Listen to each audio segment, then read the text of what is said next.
Wanted to make these color beads match all the colors that I used for my fall Thanksgiving decor.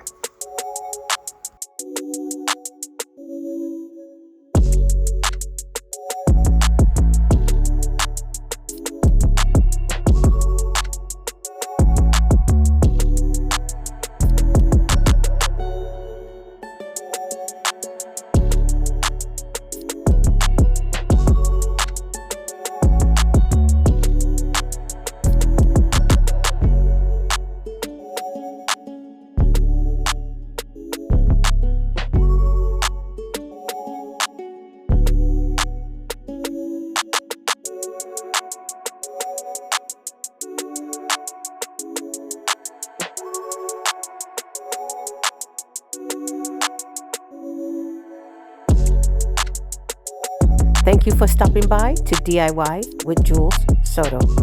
Don't forget, like, share, and subscribe.